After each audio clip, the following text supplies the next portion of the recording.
네, 소개받은 최순원 목사입니다. 자, 기도하고 말씀 나누겠습니다. 사랑의 하나님 감사합니다. 이 하나숲 동산교회에서 하나님 아버지의 그 사랑, 하나님 아버지의 아버지 되심, 이 땅에서 우리가 그 하나님 아버지의 그 사랑과 마음, 그 아버지 되심을 가정에서, 교회에서, 세상에서 함께 나누기를 소망합니다. 이 말씀 속에서 하나님 아버지여 우리와 함께하여 주시고 그 하나님의 그 크신 사랑을 함께 나누고 전하고 또한 그것을 이 땅에서 함께 퍼뜨려 나가는 하나숲 동산교회의 모든 분들이 될 수 있도록 함께하여 주시옵소서. 예수님 이름으로 기도합니다. 아멘. 네, 만나서 반갑습니다. 제가 오늘 여러분들하고 함께 나누고 싶은 말씀은 우리는 가정과 교회 그리고 지역사회의 영혼의 청지기입니다 라는 겁니다. 여기서 보면은 우리가 이제 가정에서 자녀들이라는 우리에게 큰 축복을 주셨지 않습니까? 그런데 우리 자녀들뿐만 아니라 이 지역사회의 많은 청소년 또 지역사회의 많은 우리 이웃들도 우리가 돌봐야 될 대상이라고 하는 거죠. 그래서 그런데 그것을 어떻게 접근을 하고 어떻게 우리가 함께 나눌지를 그 내용을 함께 보도록 하겠습니다. 이제 먼저 말씀 말라기 4장 6절 누가복음 1장 17절 이 말씀인데요. 요 한 줄씩 한번 쭉 읽어보도록 하겠습니다. 말라기서부터 함께 읽겠습니다.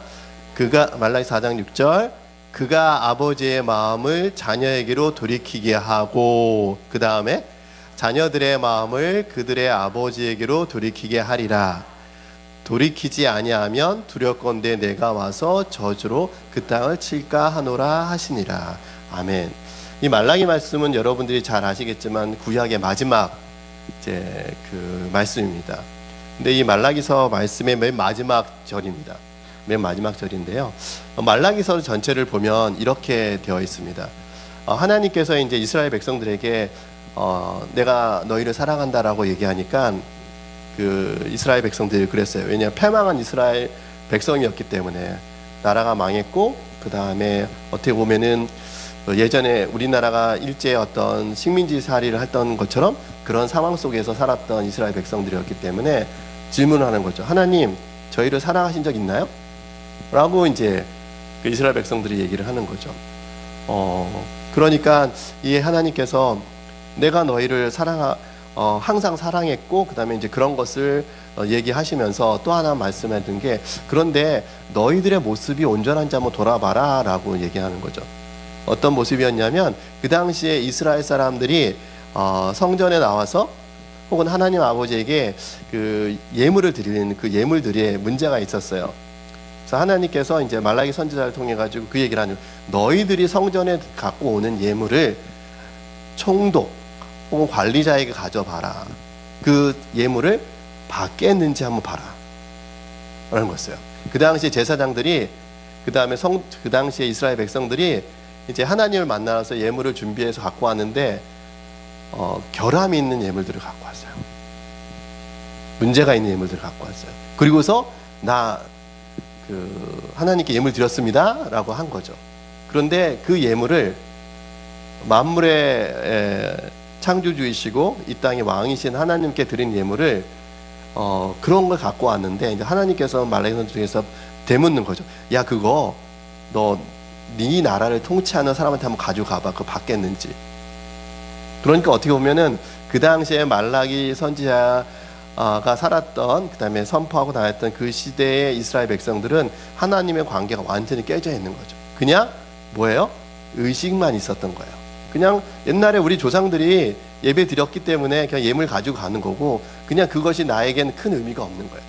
그냥 그리고 가서 나한테 그리고 나서 하나님이 있다면 이러면 안 되지. 그러면서 계속해서 뭐만 했냐 하면 하나님을 원망만 했던 겁니다. 하나님과의 관계를 올바르게 회복하진 않았던 거죠. 그래서 이 마지막 말씀에 그런 거죠. 하나님 아버지의 그 마음을 이 땅의 백성들에게 돌이키게 하고 그 다음에 그 자녀들의 마음이 그들의 아버지, 그러니까 하나님 아버지의 그 마음으로 돌이키게 해야 된다. 그러지 않으면 이 땅에 저주로 그 땅을 칠까 하나. 하나님께서 이 땅을 저주로 그 땅을 칠까 하노라 할까 두렵다라는 그 얘기를 말라기 선지자가 했던 거죠.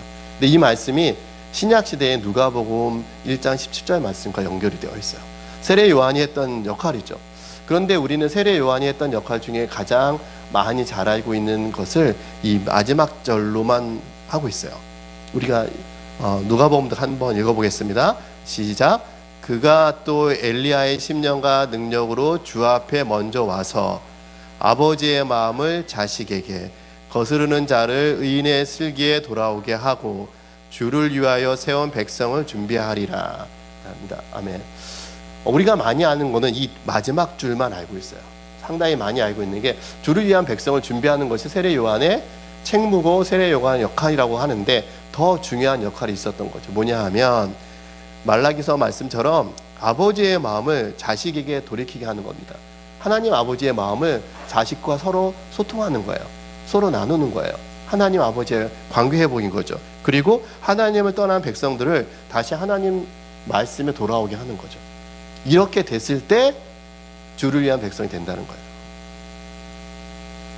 그러니까 우리가 지금 가장 고민하고 있는 지금 여러분들이 가장 고민하는 것 중에 하나가, 그 다음에 이 시대의 한국 교회가 고민하는 것 중에 하나가 어떤 거냐면 교회 학교가 사라지고 있고 교회 우리 자녀들이 교회를 다니고 싶어 하지 않고 그다음에 하나님의 말씀을 들으려고 하지 않고 많은 청년들이 교회를 떠나는 게 문제가 아니겠습니까?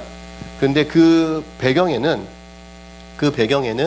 어떻게 보면은 하나님 말씀을 알고 믿고 따라가는 믿음의 선조들, 믿음의 어른들의 모습 속에서 말라기 시대의 우리의 모습과 그 다음에 세례 요한이 이 땅에 와서 먼저 우리에게 들려주는 그 말씀의 그 모습대로 살아가지 않는 우리의 모습이 있다라는 겁니다. 그러지 않고서는, 온전히 회복되지 않고는 이 땅에 우리 다음 세대, 그 다음에 미래 세대가 하나님을 알 수가 없어요. 알 수가 없습니다. 그래서 이 말씀을 그러면 어떻게 볼 수 있는지를 쭉 오늘 여러분들과 몇 가지를 가지고 설명을 드리고, 그 다음에 그럼 어떻게 회복을 할 거냐, 할 거냐라는 걸 가지고도 좀 말씀을 나누겠습니다. 먼저 이제 우리가 교회 학교의 문제를 좀 이해해 봐야 될 것 같아요. 주일학교가 굉장히 어떻게 보면 믿음의 계승하는 아주 중요한 곳이잖아요. 그런데 한교총이라고 한국교회학교 총연합회라는 곳에서 작년 8월에 세미나를 했어요. 그래서 장신대학교의 박상진 교수님이 발제를 했었습니다. 어떤 거였냐면 2017년부터 2016년까지 보면 앞으로 기본적으로 학령기 인구가 절반으로 줄어들어요. 기본적으로. 그런데 문제는 뭐냐면 이렇게 줄어드는 거는 인구 감소 때문에 이런 거기 때문에 어쩔 수 없어요. 그런데 교회 학교의 감소율은 뭐냐면 지난 10년 동안에 인구가 계속 감소했어요. 그런데 그 교회 학교의 감소는 인구 감소보다 10% 이상 더 감소가 되어 있어요. 더 많이 감소되고 있어요. 여러분들 주변에 많은 교회들의 주일학교가 없는 걸 여러분들이 알고 계시잖아요. 그런데 왜 그런 교회 학교가 감소되느냐라는 것을 한번 보면 이런 거예요. 부모 요인이에요. 제일 먼저가 부모 때문에 교회 학교가 지금 쇠락하고 있어요. 아이러니하게 부모님들은 아이들을 데리고 주일학교를 와요. 그런데 부모가 원인이라는 거예요. 박상진 교수님이 분석한 내용은 이런 거였어요. 첫 번째, 가정에서 신앙교육이 없다라는 거예요. 한번 잘 생각해 보세요. 우리는 평소에 아이들 학원을 보내고 학교를 보내요. 그리고 아이들의 신앙생활은 교회의 주일학교와 교회의 어떤 신앙훈련에 맡겨요. 그리고 어른들은 그러면 우리 아이들이 신앙생활 할 수 있을 거라고 간절히 믿고 싶어요. 그런데 생각해 보세요. 일주일에 다 1시간도 안 되는 신앙교육을 받고 있어요. 요즘 주일학교에서 아이들이 설교를 몇 분 듣죠? 15분 정도예요. 주일학교 설교가 요즘 15분 내외거든요. 중고등학교는 좀 많이 하지만 15분 내외래요. 그럼 공과는 얼마 하나? 공과는 15분에 20분인데 공과 시간에 집중하지 못하기 때문에 간식 먹고 헤어지는 경우가 허다해요. 그러면 설교가 전부 다일 가능성이 높아요. 그러면 우리 아이들 일주일 동안 15분에서 20분 동안 내 말씀을 통해서 이 아이들이 신앙생활을 한다고 그 다음에 하리라고 기대하는 거는 잘못된 거죠. 왜? 여러분들 우리나라의 교육은 진화론적 교육입니다. 예를 들어서 이런 거죠. 우리는 창조의 하나님을 믿습니다. 그런데 우리 아이들은 학교에 가면은 바로 창조는 창자도 배우지 않고 다 진화론을 배우고 있어요.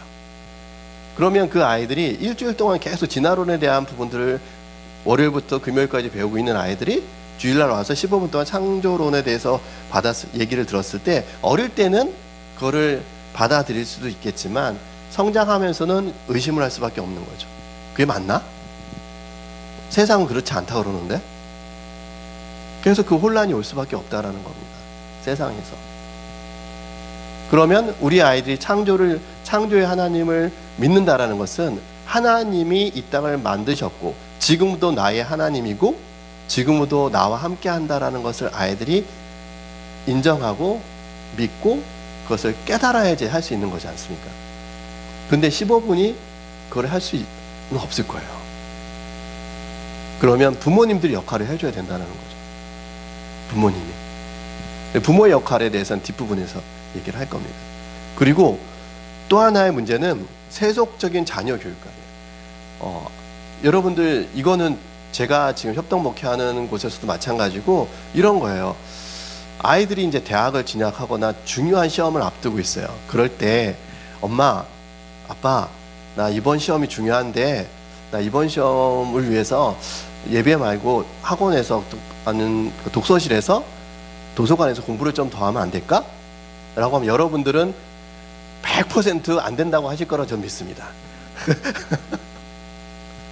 근데 아이들은 자꾸 엄마를 쫄라요.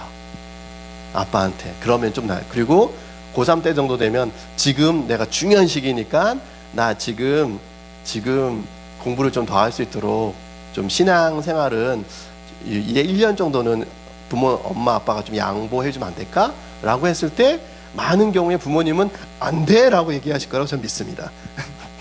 그런데 현실은 그렇지 않잖아요. 현실은 그렇지 않습니다. 그런데요, 그게 바로 우리 아이들을 빠져나갈 수 있는 아주 합법적이고 그 다음에 논리적인 기회를 제공하는 거예요. 그때부터 안 나옵니다. 대학 가서 나오나요? 대학 가서 안 나옵니다. 왜? 주일 예배 안 드렸다고 해서 자기 삶이 문제가 생기지 않아요. 문제가 생기지 않습니다. 왜? 문제의 기준이 뭔지를 모르는 상태에서는 왜 내가 교회를 나가야 되는지를 모르는 거죠. 왜 하나님이 필요하고 예수 그리스도의 십자가의 복음이 나한테 왜 필요한지 기준이 없는데 그게 왜 나한테 필요하겠습니까? 로마서에 나오고 사도 바울이 계속 얘기하는 게 율법에 대한 얘기를 하고 율법은 죄를 알 수 있는 기준이라고 얘기하는 거지 않습니까? 기준이 없는데 어떻게 그것이 내 삶이 죄악된 삶인지 아이들이 이해하겠습니까? 그럴 수 없다라는 거예요. 그리고 또 하나는 취업이라든지 성공이라든지 이런 모든 그 삶 속에서 모습들이 세상 사람들과 믿지 않는 사람들과 믿는 사람이 구분이 없다라는 겁니다. 좋은 회사 가면 되고 대기업을 가면 되고 돈을 많이 벌면 되고 안정적으로 오래 살면 오래 할 수 있는 직장 가기를 다 소망하세요. 다 마찬가지겠죠. 그런데 문제는 뭐냐면 거기에 가서 어떻게 역할을 해야 될지는 안 가르쳐요. 직장 가서 너 기독교인으로 크리스찬으로 어떻게 직장 생활을 해야 돼? 라고 가르침을 받지 않습니다. 그러니까 직장에서 그 다음에 경쟁 속에서 문제가 발생했을 때 어디에다가 자기가 기준을 삼아야 되고 어디에서 이런 문제를 해결해야 될지를 모른다라는 겁니다. 모른다라는 겁니다. 제가 한 신우회를 10년째 계속 나가고 있는데요. 많은 크리스찬들이 자기가 크리스찬인지를 감추고 살고 있습니다. 드러내고 싶어 하지 않습니다. 직장에서.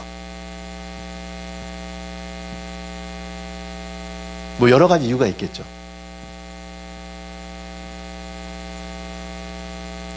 이제 그런 부분들이 있어요. 그 다음에 또 하나는 뭐냐면 교육인데 가장 이거는 학교 교육도 마찬가지고 주일학교도 마찬가지인데 제일 중요한 포인트가 뭐냐면 인격적인 만남이 없다라는 거예요. 뭐냐 하면 내가 학교에서 그다음에 그 세상에서 힘들고 외로울 때 이 선생님한테 내가 가서 위로받고 싶다라고 하는 그런 관계가 없다라는 거예요. 그러니까 주일학교 와서 재미없고 그 다음에 부모님 때문에 어쩔 수 없이 와 있는 내 주일학교가 나한테 의미가 없는 거죠. 정말 주일학교가 일주일 동안 나의 삶을 받아주는 곳이라면, 일주일 동안 내가 아프고 힘들고 공부해도 잘 안 되고 성적은 자꾸 떨어지고 그 다음에 친구들과의 관계가 자꾸 어려운 상황에서 이 선생님하고 얘기를 하면 나를 공감해주고 나를 위로해주고 그러면서 기도해주고 그러면서 아이들이 그래 그래도 교회는 나를 도와주는 곳이니까 가서 선생님하고 같이 기도해야지라고 하는 이 마음이 들어야 된다라는 겁니다. 근데 이게 없잖아요. 제가 협동목회하는 교회에서 지금 전체 교사 교육을 하고 있는데요. 그 교사 선생님이 다 공감했어요. 해주고 싶어요. 잘 이해하고 싶고 아이들하고 교제하고 싶어요. 그런데 아이들을 잘 이해할 수 없기 때문에 내가 뭘 해야 될지 모르겠다고 생각하시는 거예요. 그것도 큰 문제이긴 하죠. 그러다 보니까 인격적으로 교제하고 만나고 싶은데 안 되는 거예요. 그러다 보니까 교회 학교가 신앙교육이 연계되지도 않고 신앙교육이 제대로 이루어질 수 없는 겁니다. 그런데 이걸 보면 2015년에 기독교 언론 포럼에서 물어봤어요. 그 주일학교 교육의 문제가 어디에 있는지를 목회자와 평신도분들한테 물어봤을 때 목회자와 평신도의 생각이 전혀 다르다는 거였어요. 여기서 보면 목회자들은, 사역자들은 지금 신앙교육, 부모님들이 신앙교육이 지금 계속해서 약화되고 있고 그 다음 신앙교육이 계속 왜곡되고 있다라는 거에 대해서 크게 문제시하는데 일반 성도님들은 아이들이 학교 공부 때문에 신앙훈련을 받을 수 없다고 생각하시는 거예요. 그러니까 어떻게 보면은 아무리 부모님들 좀 이렇게 하셔야 됩니다라고 해서 아이들이 학원 때문에 학교 때문에 진학 때문에 할 수가 없어요라고 계속 다른 얘기를 하시는 거죠. 그러니까 어떻게 보면 하나처럼 공감대를 형성할 수 없다라는 그런 문제들입니다. 이게 바로 이제 우리 한국 교회의 어떤 현실이고 한국 교회가 앞으로 계속해서 침체될 수밖에 없는 지금의 어떤 모습들이라는 거죠. 사사기 말씀에 보면은 그런 말씀이 있어요. 하나님을 모르는 세대를 다음 세대라고 얘기하지 않고 다른 세대라고 얘기를 해요. 하나님을 모르는 백성은 다른 세대예요. 다음 세대가 아닙니다. 그리고 시편 말씀에서도 다른 하나님을 모르는 세대와 같이 되게 하지 아니하려 함이다라고 왜 신앙 훈련을 시키는지 이유에 대해서 시편 말씀에서도 그렇게 얘기를 하고 있어요. 그래서 우리가 이 신앙에 대한 부분, 그 다음에 우리가 계속해서 고민하고 있는 신앙의 전수 부분, 그 다음에 여러분들 계속 기도하는 거 아닙니까? 우리 후대에, 그다음에 우리의 어떤 자녀 세대의 손자 세대가 믿음의 세대로 계속 남아있기를 소망하는, 그 다음에 그 하나님의 은혜를 계속 누리기를 소망하는 생각을 하지만 이런 문제들이 신앙교육을 좀 막 가로막고 있다라는 거죠. 그래서 우리가 좀 노력을 해야 된다는 겁니다. 어떠한 노력을 지금 해야 되는 거예요. 그런데 그 어떠한 노력이 어떤 모습으로 좀 이렇게 보냐면 이런 겁니다. 아버지의 부재라는 부분들을 우리가 좀 이해를 해야 됩니다. 제가 하고 있는 세상은 아버지가 필요합니다는 이 사역의 핵심은 뭐냐면 아버지로서 역할을 감당해야 되고 어머니로서 역할을 제대로 감당해야 된다는 겁니다. 왜? 이 땅의 가정의 리더를 공동체의 가장 작은 단위를 하나님은 가정으로 세워주셨고 그 가정에서 리더를 누구로 세웠냐면 아버지로 세웠어요. 근데 아버지가 역할을 못하고 어머니가 리더 역할을 하는 가정이 많습니다. 그러면 거기에는 분명히 왜곡되어 있고 그 다음에 결핍되어 있는 것들이 있다라는 겁니다. 그래서 아버지 역할을 해야 되고 어머니 역할을 해야 되고 그 다음 이 어머니하고 아버지가 공동체에서 서로가 돕는 동역자로서 돕는 배필로서 우리 아이들에게 하나님 아버지를 알려주는 신앙의 전수자가 되어야 된다는 거예요. 그런데 그 부분들이 깨어지면은 신앙훈련을 신앙의 전수가 안 이루어진다는 겁니다. 그 내용을 잠깐 보면은요.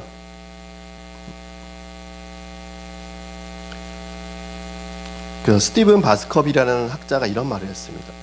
지금 온갖 세상에서 많은 문제들이 발생해요. 사회적 문제들이. 그런데 그것에 단 하나의 요인으로 딱 하나 지목하라 그러면 아버지의 부재만큼 가장 강력한 요인이 없다는 거예요.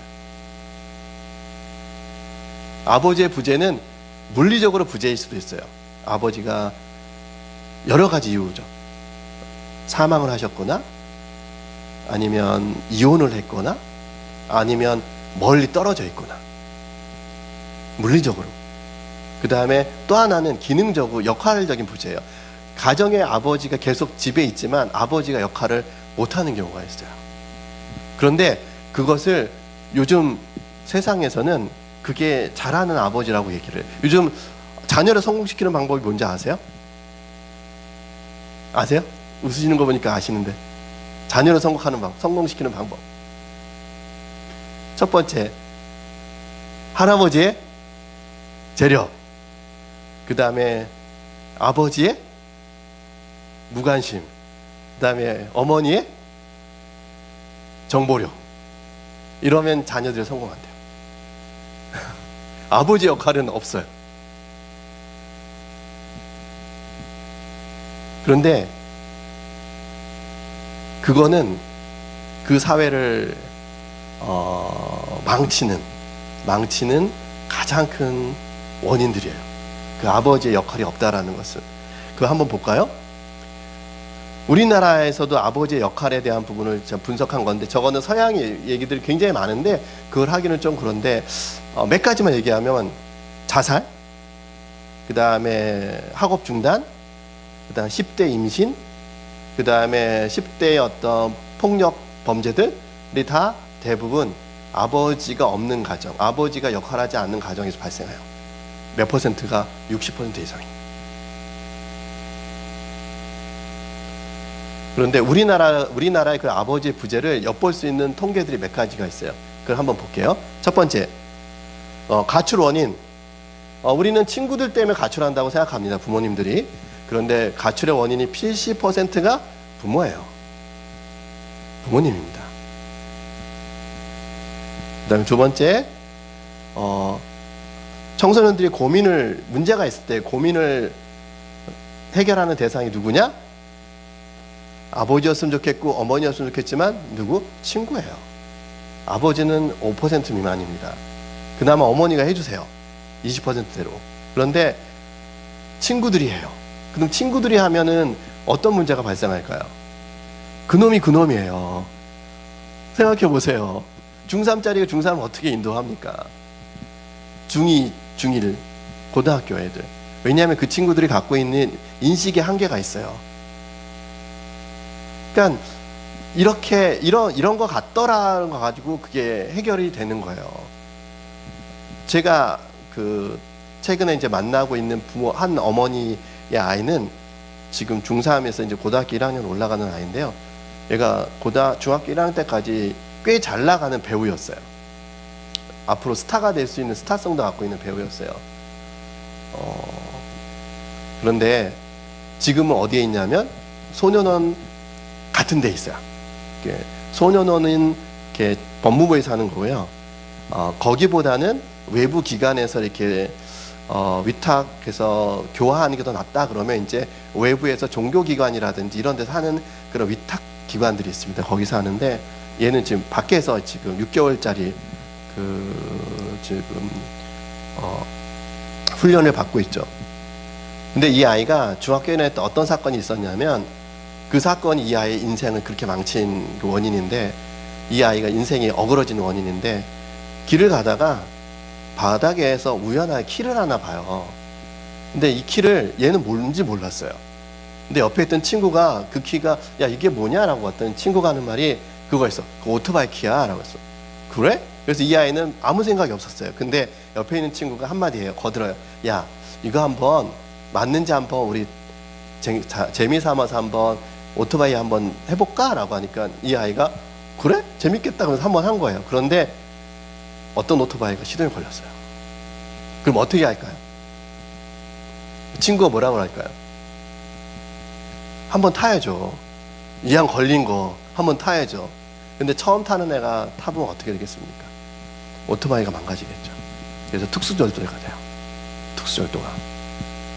근데 이 특수절도가 되고 문제가 되니까 이 아이가 계속해서 어떤 걸 알게 되냐면 이제 자기가 이제 전과 절도 같은 경찰서를 다니고 그다음에 문제가 됐다라는 것을 알기 때문에 자기가 TV에 나오거나 배우가 됐을 때 악플이 달릴 거라고 얘가 두려워하는 거예요. 그래서 자기는 더 이상 배우로서 할 수 없다라고 하면서 포기하면서 아이가 거기까지 가게 돼요. 나중에 어떻게 되냐면 지나가는 차 유리창 깨가지고 돈 훔쳐가고 그런 상황이 됐어요.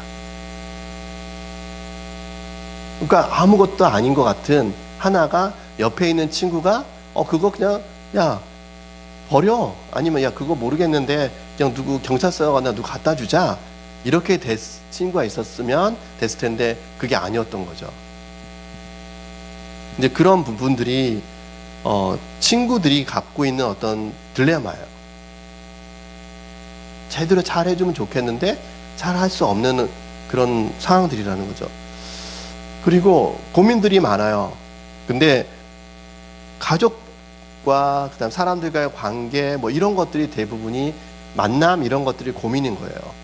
어디다 하냐면 청소년 상담 1388이라는 전화를 걸어서 나 이런 것 때문에 힘들어요 라고 전하는 아이들의 분석을 한 거예요. 내용들을. 그리고 가장 우리가 안타까워해야 되는 게 이런 측면인데, 지금 사망이에요. 2006년까지는 자동차 사고가 아이들 사망 확률이 1위였습니다. 그런데 2007년부터는 자살이 1위예요. 그래서 가장 최근에 통계, 2017년 통계를 보면 이 약성 심생물이라는 게 뭐냐면 난치병으로 아이들이 이제 사망하는 경우거든요. 이거랑 그다음에 교통사고, 오토바이 사고가 상당히 많은 비중을 차지하죠. 이 두 개를 합치면 몇 명이냐면 6.1명이에요. 10만 명당 6.1명이에요. 그런데 자살이 7.7명입니다. 2, 3위를 합쳐도 1위를 못 쫓아가요. 그만큼 압도적으로 자살이 많아요. 그런데 자살하는 아이들은 대부분 어떤 아이들이냐면 이 세상에서 나를 도와줄 사람이 없다라고 생각하는 아이들이에요. 재작년에 한 신문에 이런 기사가 나왔었어요. 어떤 게 나왔냐면 아이가 학교 가는 길에 엄마한테 물어본 거예요. 엄마한테 얘기한 거예요. 엄마, 나 학교 그만두고 검정고시 보면 안 될까? 이제 중학교 아이, 여자아이였어요. 그러니까 엄마가 하시는 말씀이 뭐라고 그랬을까요? 네. 야, 엄마 아빠가 얼마나 고생해서 너를 공부시키는데 네가 그러면 되겠냐? 가서 열심히 공부해. 딴 생각하지 말고. 그런데 딴 생각 그 얘기를 듣고 바로 옆에 아파트에 올라가서 투신해서 죽었어요. 변호사가. 내용은 뭐였냐면 나중에 이 아이가 왜 그럴 수밖에 없었는지 그 기자가 쭉 기사를 쓴 거죠. 이 아이가 학교에서 왕따였어요. 더 이상 학교에서 자기가 살 수 없고 더 이상 견딜 수 없어서 마지막으로 엄마한테 구조 요청을 한 거예요. 엄마, 나 좀 살려줘 라고 했는데 엄마가 그 신호를 캐치 못하신 거죠. 그러니까 이 아이가 어떤 생각이 들었어요? 더 이상 내가 도움받을 곳이 이 땅에서 없구나. 아이들은 그럴 때 죽음을 생각합니다. 더 이상 나를 도와줄 사람 없다 라는 생각을 할 때. 그러니까 제가 아까 얘기한 것처럼 가정과 교회와 지역사회의 영혼의 청지기가 되어야 된다는 것은 말씀을 드렸던 이유는 뭐냐면, 마지막으로 어렵고 힘들고 외롭고 좌절했을 때 위로자가 될 수 있고 안아줄 수 있고 그 다음에 그들을 품을 수 있는 사람이 되어야 된다는 거죠. 그게 사회적인 어른됨, 사회적인 아버지됨, 사회적인 부모됨 역할이라는 거예요. 그것이 지금 이 시대에 필요 요구되는 어떤 상황들입니다. 그런데 그게 그렇게 할 수 없어요. 나도 지금 힘들어요. 그 왜 그러냐면 우리의 지금 가족들을 보면은요, 2017년에 부부와 자녀가 사는 퍼센티지가 31%예요. 그러니까 가구 수, 여러분들 주민등록 동사무소 가면 복지센터 가가지고 세대주 신고하고 혼인 신고하면 세대라는 게 나오지 않습니까? 그 세대를 기준으로 해서 이렇게 통계를 잡은 건데, 통계청에서 31%예요. 그런데 1980년대 정도면 이게 몇 퍼센트 정도 되는지 혹시 아세요? 부부가 있고 자녀가 있는, 우리가 흔히 말해서 정상가족, 예전에 말했던 정상가족, 온전한 가족을 얘기했던 그 퍼센트지가 1980년대 가면은 60%예요. 약 30년 정도 후에 절반으로 됐어요. 그런데 이게 2047년 약 30년 후에는 얼마가 떨어지냐면 16%로 내려와요. 100가정 중에 100세대가 있으면 16세대만 부모가 있고 자녀가 있는 가정이에요. 그리고 약 10% 정도가 한부모 가정이에요. 그리고 많은 비중을 차지하는 가정이 뭐냐면 혼자예요. 이제 연세가 드셔서 혼자서 사셔야 되는 상황들이 되거나 아니면 싱글로서 혼자서 1인 거주하는 그런 사람들이 있다라는 그 비중이 37%가 돼요. 그러니까 이렇게 되면은 온전한 가정이 무엇인지, 온전한 부모와 자녀의 관계가 무엇인지를 모를 수밖에 없는 거예요.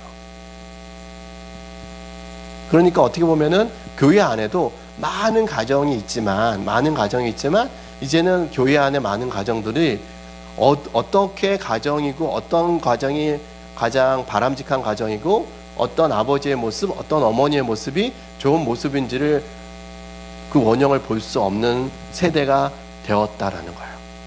그래서 사실 온전하게 자녀 양육하는데 어려움을 겪고 있는 겁니다.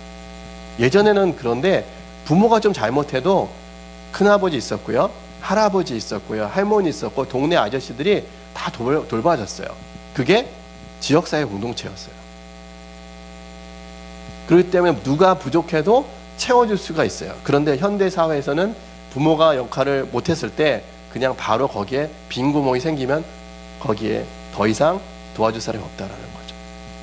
그래서 저희 사역단체 세상은 아버지가 필요합니다는 궁극적으로 세상은 하나님 아버지가 필요한데, 그 하나님 아버지의 역할을 누가 해줘야 되냐면 그 하나님 아버지의 사랑을 크리스찬들이, 믿는 백성들이 도와주고 그들을 알게 해줘야 된다는 거예요. 먼저 우리가 회복된 다음에. 이런 어떤 그 가정의 해체가 결국에 아동학대라는 것을 일으킵니다. 이제 요게 2017년 통계인데 2018년엔 24,000건으로 3,000건이 더 늘어나요. 예전에는 아동학대가 아니었습니다. 몇 대 때려도 됐었어요. 근데 요즘 몇 대 때려서 그것이 자국이 남고 그 다음에 유치원이라든지 어린이집이라든지 학교에서 먹는 자국이 났으면 의심되면 바로 신고 들어가죠.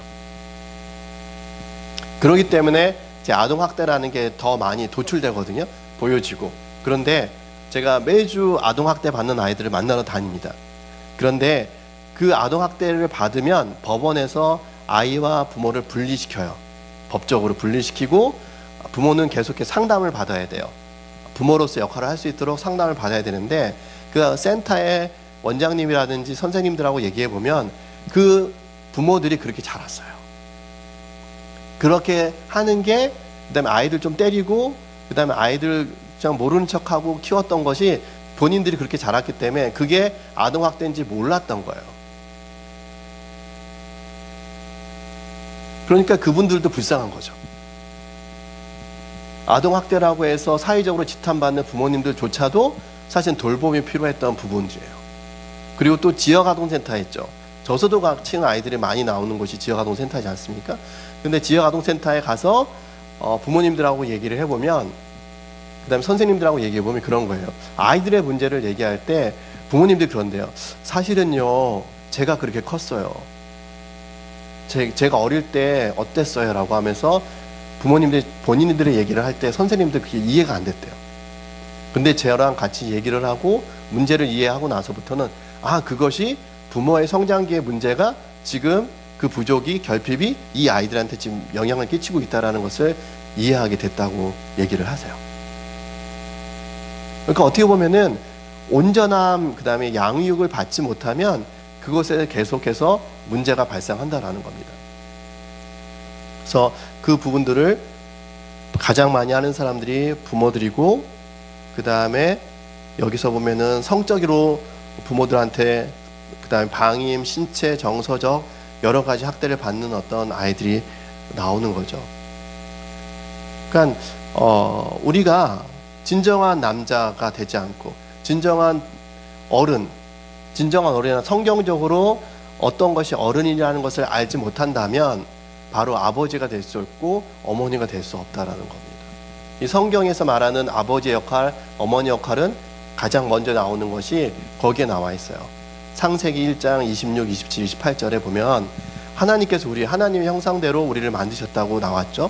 그리고 나서 뭐라고 말씀하셨냐면 생육하고 번성하고 충만하라 라고 하면서 이 땅에서 하나님의 백성대로 살아라 라고 얘기를 했던 게 가장 기본적인, 사실은 하나님께서 이 땅에서 하나님의 자녀로 살아가는 원리에 대해서 설명하는 내용들입니다. 그러면 지금부터 짧게 그러면 그 아버지의 역할, 어머니의 역할에 대해서 잠깐 보면은 하나님에 대한 권위를 조금 이해를 해야 된다는 겁니다.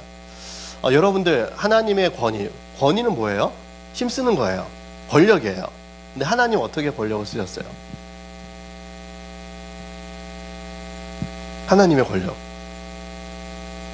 예수 그리스도를 통하여서 십자가에 못 박히게 하심으로써 인류를 구원한 자기의 힘을 우리를 위해서 쓰셨잖아요. 구원을. 그러니까 우리가 자녀들한테 우리의 힘을 어떻게, 우리 자녀들이 이 땅에서 어떻게 성장할 수 있도록, 하나님의 자녀로 성장할 수 있도록 그들을 돕는 것이 우리가 해야 될 힘의 방향이라는 거예요. 힘의 방향이라는 거예요. 그리고 그 내용들을 잠깐 보면 말씀에 대한 거, 하나님 말씀에 대한 기준을 우리가 삼아야 돼요. 이 땅에서 살아가는 기준이 뭐예요? 말씀이어야 된다는 겁니다. 그리고 지혜, 이 땅을 살아가는 지혜와 지식의 차이는 뭐냐 하면, 지식은 쌓는 거예요. 지혜는 이 지식을 필요할 때 분별력 있게 사용할 수 있도록 해주는 핵심적인 어떤 기준이에요. 이 지혜는 누가 주세요? 하나님이 주세요. 그리고 그 지혜를 아는 것은 뭐냐면 하나님이 우리를 통해서 세상에서 일하신다라는 것을 아는 거죠. 그게 뭐예요? 소명, 부르심, 사명이라고 하는 거예요. 내가 이 땅에서 하나님 이 땅에서 왜 무엇을 위해서 살아가는지를 우리가 알고 있어야 된다는 거죠. 알고 있어요. 이 부르심에 합당한 삶이 필요하다는 거죠. 제가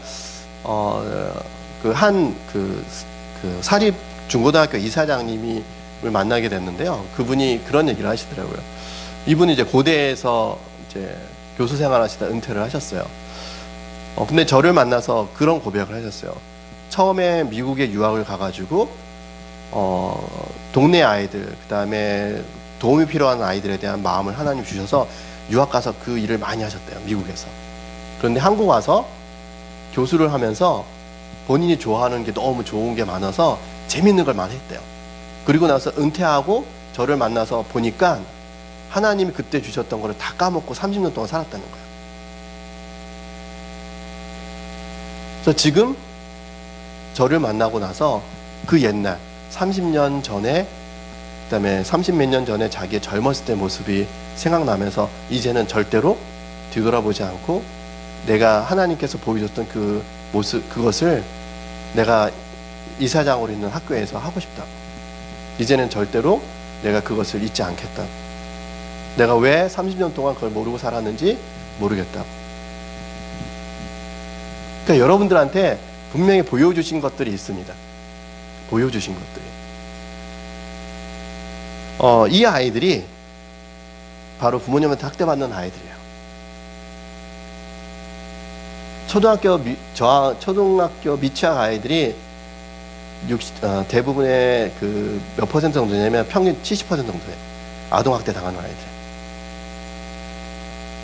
저는 저 아이들을 보면서 하나님한테 질문했어요. 저도 이 사역을 왜 해야 되는지 몰랐습니다. 그 사역을 하시는 백인 목사님을 만났고, 그 다음에 그분한테 제가 좀 도와드릴게요 라고 했지만 내가 이걸 해야 되는지를 잘 몰랐어요. 근데 이 아이들을 보면서 그 질문이, 하나님, 얘네들 여기 왜 와 있죠?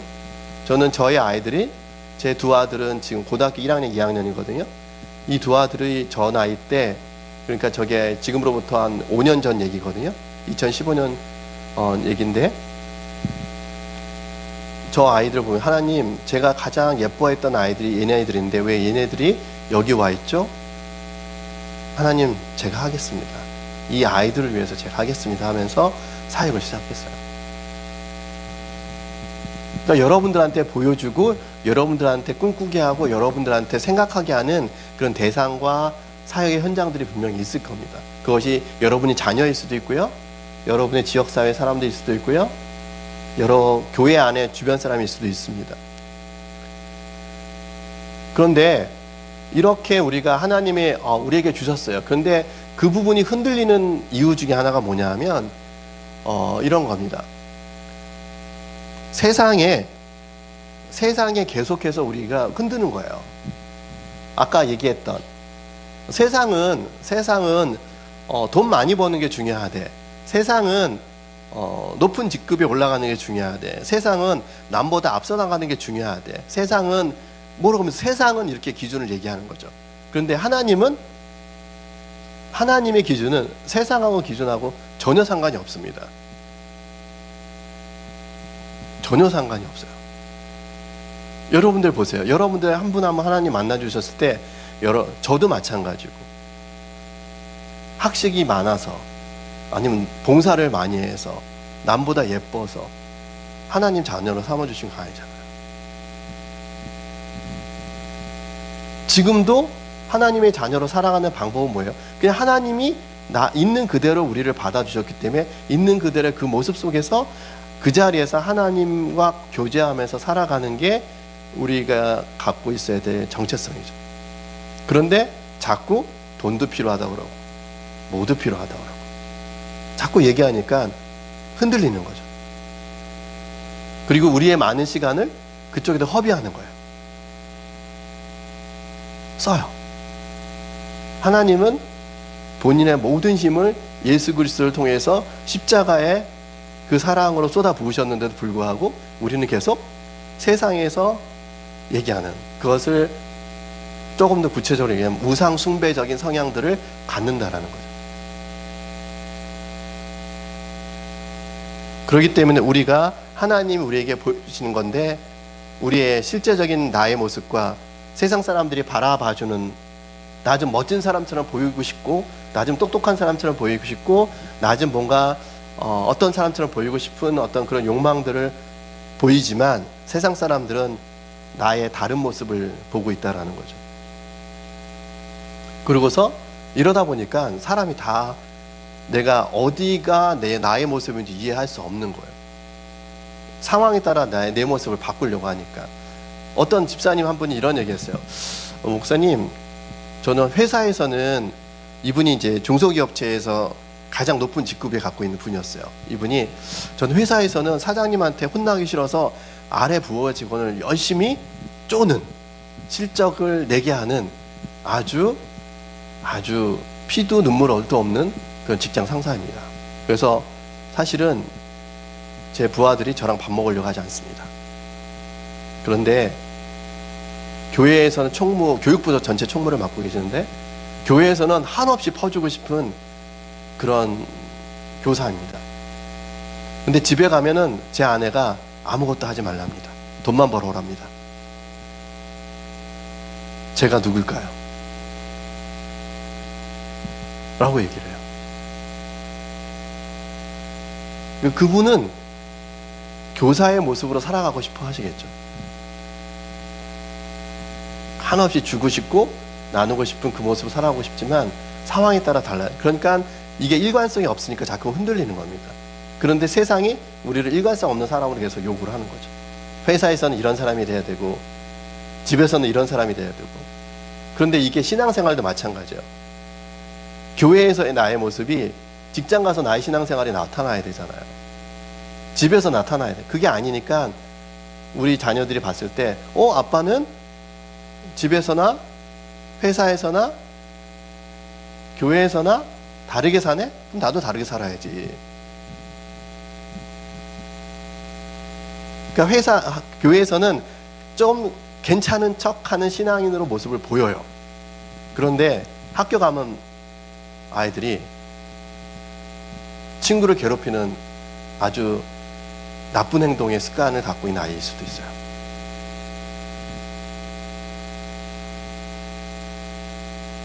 왜?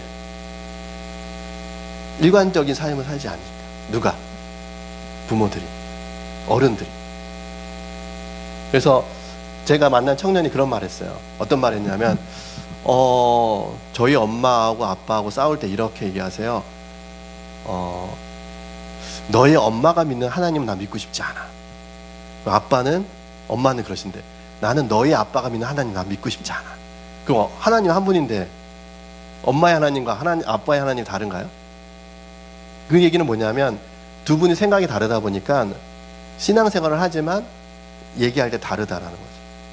그러면서 이해할 수 없다라고 하는 거죠. 근데 이 모습이 이제 부부간에 엄마 아빠 간에 그러면 필요할 때 이러죠. 이럴 때는 엄마가 유리하면 아이들이 엄마한테 가서 엄마한테 부탁을 합니다.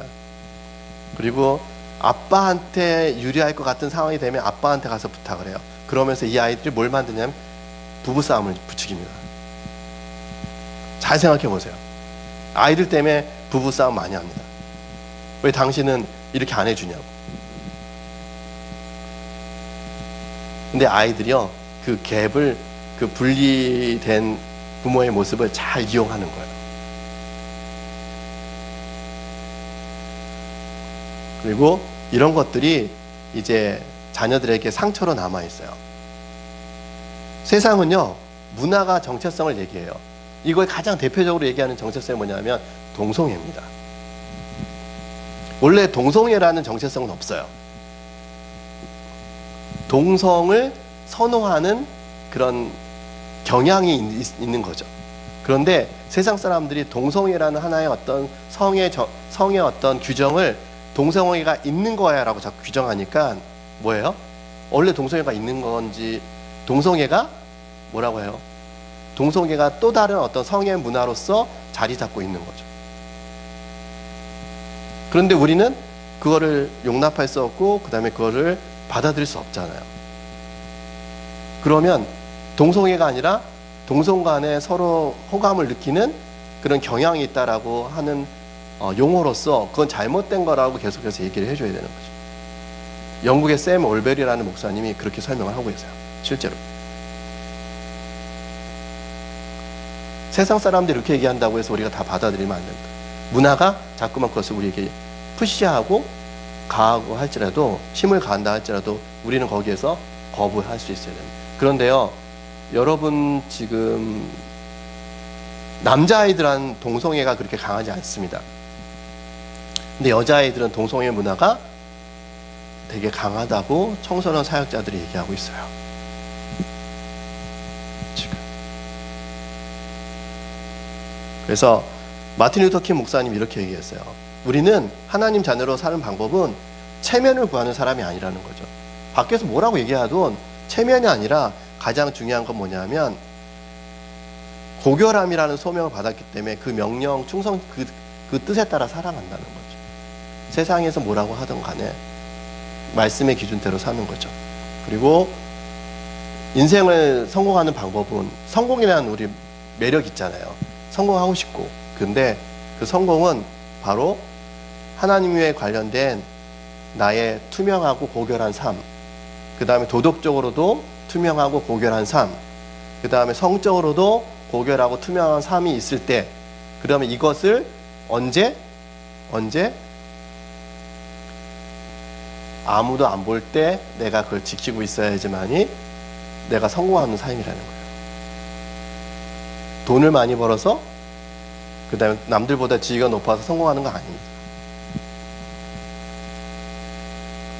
성공하는 것은 하나님 앞에 내가 부끄럽지 않은 삶을 사는 것이 바로 성공하는 삶이라는 거죠. 그러면 어떤 직업을 갖던 어떤 위치에 갔던 우리 자녀들이 흔들리지 않을 수 있어요.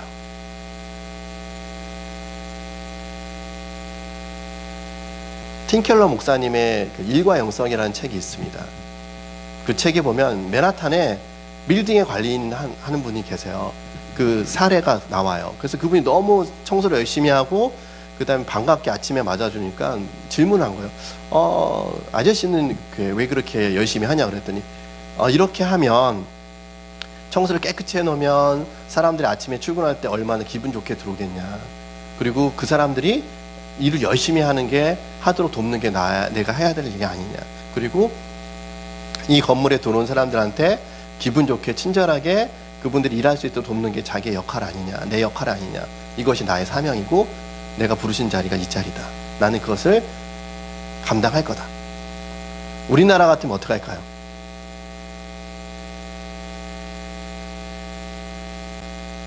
천대하고 낮은 곳이라고 그것을 피하고 싶고 다른 직종을 옮기고 싶어 하실 겁니다. 그런데 필요한 분들이잖아요. 그 필요한 곳에 필요한 일을 하시는 분들을 존대해 줘야 되는 거죠. 우리 자녀가 그 일을 할지라도.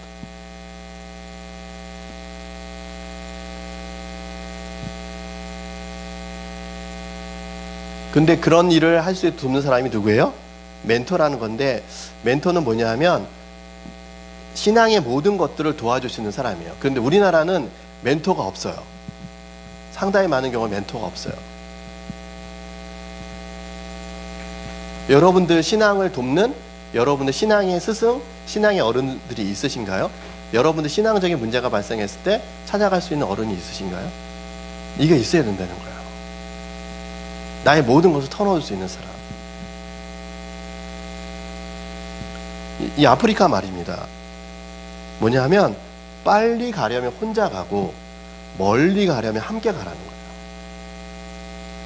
우리 인생은 먼 길이에요. 이 아프리카 배경으로 여러분들이 생각하면 이해할 수 있어요. 아프리카는 초원도 많고 들판도 멀잖아요. 근데 혼자서 뛴다고 해서 빨리 간다고 뛰면은 들짐승이라든지 그 다음에 사막에서라든지 위협에 혼자 노출되면은 그거를 감당할 수 없잖아요.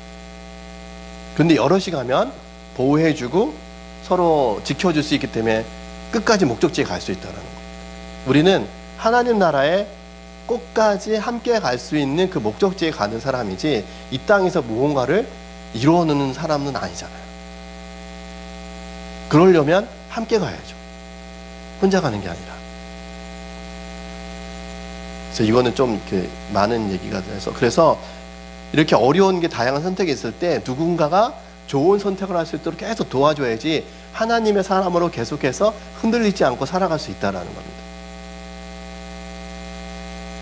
그럴 때 진정으로 우리 자녀들이 그걸 봤을 때 흔들리지 않는 기준에 따라서 살아갈 수 있고요. 우리 자녀들한테는 그 상황 속에서 뭘 해줘야 되냐면 사랑과 칭찬입니다. 사랑한다고 하고 우리는 우상적인 얘기를 하는데 이거를 한번 보세요. 여러분들 자녀들한테 기대하시지 않나요? 잘 되기를 바라고 그런 기대하죠. 그런데 우리 자녀들도 아주 잘 알아요. 나도 자기도 열심히 잘하고 싶어요. 근데 매번 성공할 수 있나요? 성공 못해요. 실패가 더 많습니다. 그러면 이 친구들이 뭘 갖고 있냐면 죄책감과 수치심을 갖습니다.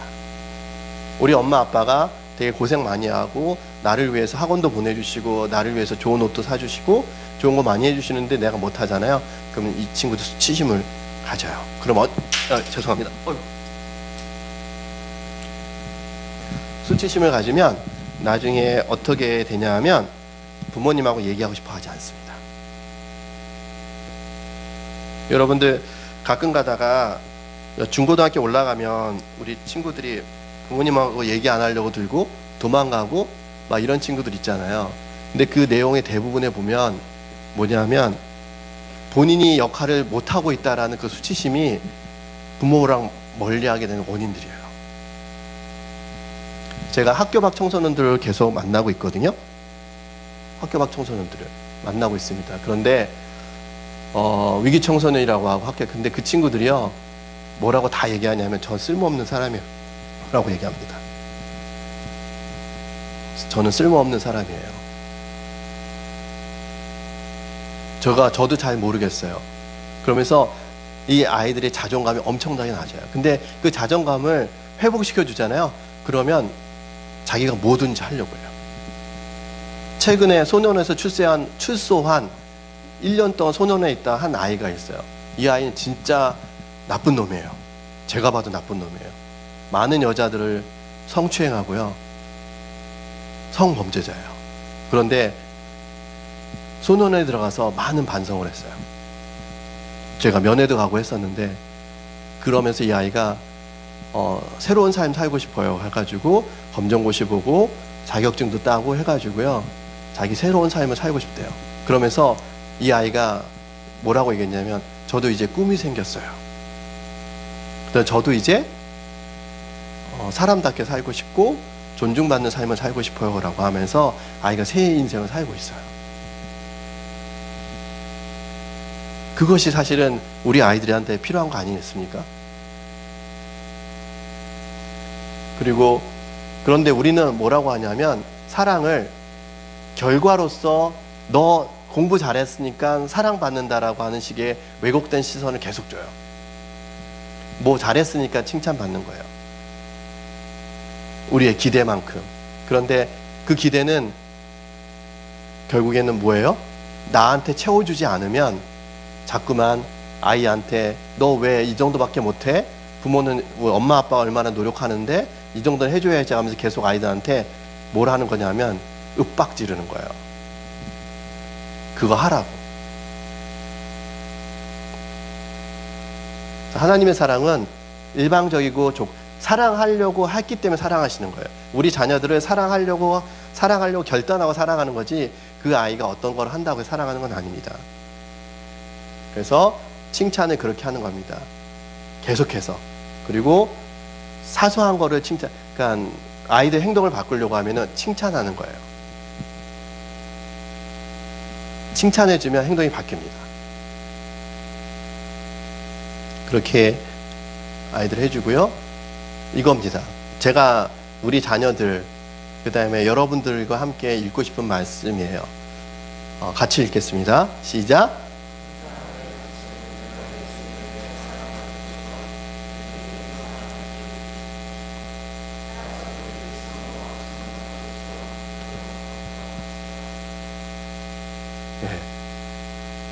그들이 능력이 있고 그들이 뭘 할 수 있어서 그들을 칭찬받는 게 아니라는 거죠. 예수님은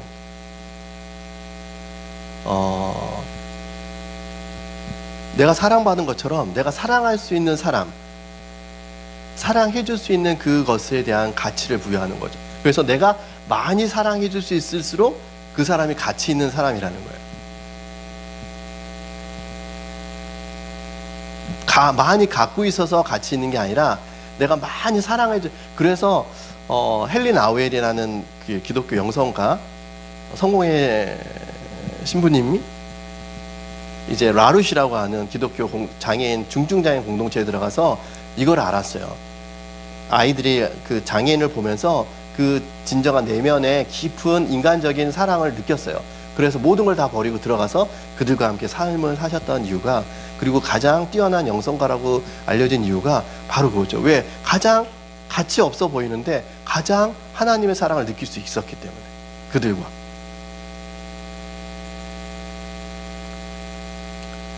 그러니까 제가 이런 부모님 학대받는 아이들 만나러 다니면서 이 아이들을 사랑해 줄수록 이 아이들이 그런 얘기를 해요. 자기가 하고 싶은 것들을 막 얘기를 해요. 그리고 자기가 멋진 사람이 되고 싶다고 부탁하고 도와주려고 해요, 저를. 이 교회 아이들이거든요. 교회 부모님들 다 같이 이런 사랑을 나누면 자기도 부모님과 함께 세상을 향해서 봉사하고 싶고 세상을 위한 사람이 되고자 자기네들 소망을 밝혀요. 그리고 이런 부모님과 같이 놀고 즐기면 이 아이들이 에너지를 받아요.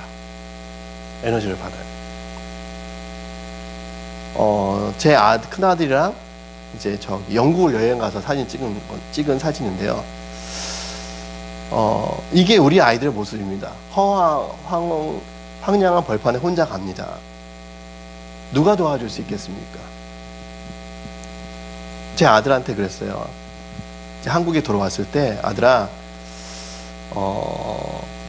하나님을, 이 아이가 이제 자기가 감사했던 걸 쭉 하는 어떤 그런 과정 속에서 얘기했던 것들이 쭉 있는데, 그때 제가 그런 얘기를 해줬어요. 아들아, 아빠가 너랑 같이 여행을 하면서 많은 실수를 했는데 영국의 많은 사람들이 우리를 도와줘서 목적지까지 가고 그 다음에 한국에 오지 않았니? 아빠도 많은 실수를 하는데 주변 사람들 도와줘서 제대로 가고 있지. 그분이 하나님이야. 우리가 아무리 실수하고 그 다음에 우리가 많이 무너지고 실수해도 하나님은 계속 기다려주시고 우리를 바른 길로 인도해 주시고 결국 하나님 나라로 우리를 데리고 가실 거야. 아빠가 너를 도와줄 수 있으면 좋겠는데 언젠가는 아빠가 너보다 먼저 하나님께 부름을 받을 가능성이 훨씬 높지 않겠니? 그때 너는 하나님께 나머지 인생을 하나님과 함께 그 길을 걸어갔으면 좋겠어. 아빠의 부탁이고 아빠가 그것을 위해서 너한테 최선을 다할 건데 네가 그렇게 해주겠니? 했더니 아이가 울면서 본인이 그렇게 해보겠다고, 하나님을 믿고 하나님을 의지하면서 따라가겠다고. 우리가 물려줄 수 있고 우리가 확실하게 이 세상을 바르게 살 수 있는 방법을 가르쳐 주는 것은 하나님과 동행하는 삶을 보여주고 함께 계속해서 그 아이들한테 하나님의 나라, 하나님과 함께 한다는 건 무엇인지를 계속해서 알려주는 삶일 거예요. 이거 외에 우리가 남겨줄 수 있는 게 없습니다. 재산을 아무리 남겨준다고 하더라도 금방 소비될 수 있고 없어질 수 있고 신규처럼 없어졌어요. 우리가 남겨줄 수 있는 것. 그런데 이거를 내 자녀이면 내가 할 수 있고 그 다음에 내 자녀가 아닌 사람들도 도와줄 수 있는 거죠. 왜? 부모한테 그거를 받지 못하는 아이들이 굉장히 많습니다. 이 시대의 청년들도 많습니다.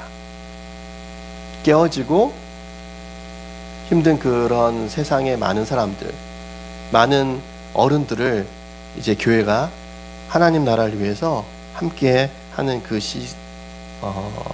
시간이 필요하고 그 일을 함께 하면 좋겠습니다. 지금 전 세계에서 약 90개의 나라에서 이 사역을 같이 하고 계세요. 같이.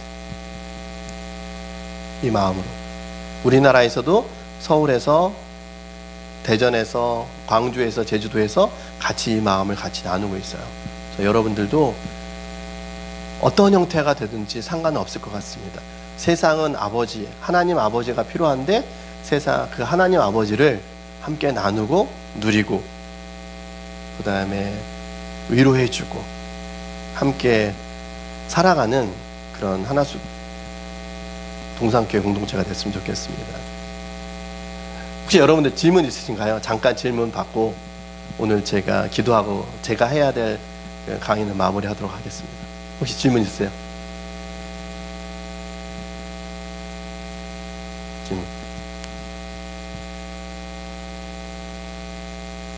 네. 그러면 나중에 개인적으로 연락해 주시는 걸로 알고 제가 기도하고 마무리하겠습니다.